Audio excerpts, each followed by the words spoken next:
Russian airstrikes targeting energy and other facilities rocked Ukraine from east to west, causing broad power blackouts.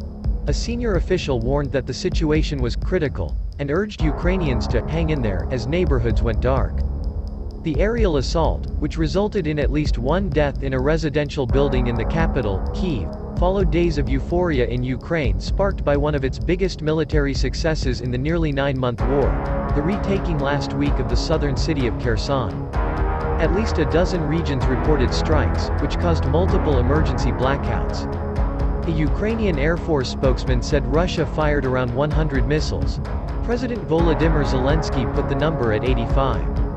Zelensky warned that more attacks may be coming, but defiantly vowed, with a shake of his fist, "We will survive everything."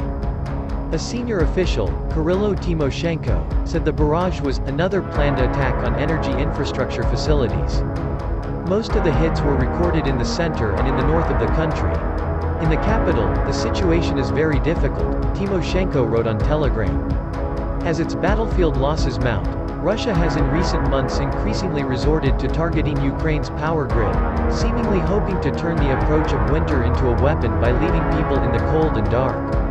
While city after city reported attacks, Tymoshenko appealed to Ukrainians to hang on and acknowledge the severity of the situation.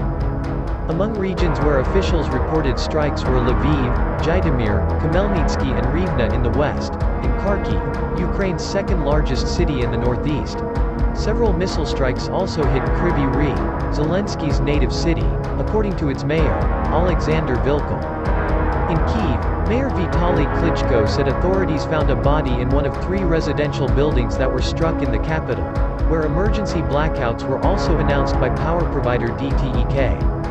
Video published by a presidential aide showed a 5-story, apparently residential building in Kyiv on fire, with flames licking through apartments. Klitschko said air defense units also shot down some missiles. Ukraine had seen a period of comparative calm since previous waves of drone and missile attacks several weeks ago. The strikes came as authorities were already working furiously to get Kherson back on its feet and beginning to investigate alleged Russian abuses there and its surrounds.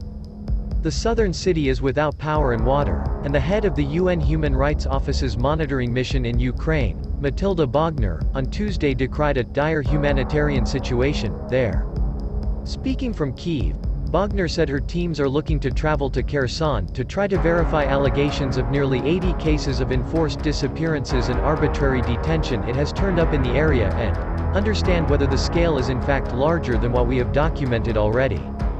The head of the National Police of Ukraine, Igor Klimenko, said authorities are to start investigating reports from Kherson residents that Russian forces set up at least 3 alleged torture sites in now liberated parts of the wider Kherson region and that our people may have been detained and tortured there. Mine clearance is currently underway. After that, I think, today, investigative actions will begin, he said on Ukrainian TV.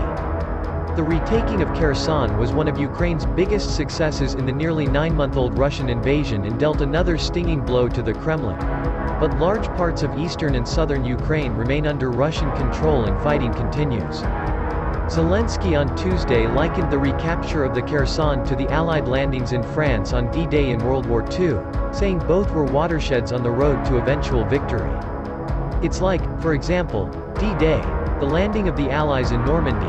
It was not yet a final point in the fight against evil, but it already determined the entire further course of events. This is exactly what we are feeling now, he said in a video address to a group of 20 summit in Indonesia. The liberation of Kherson,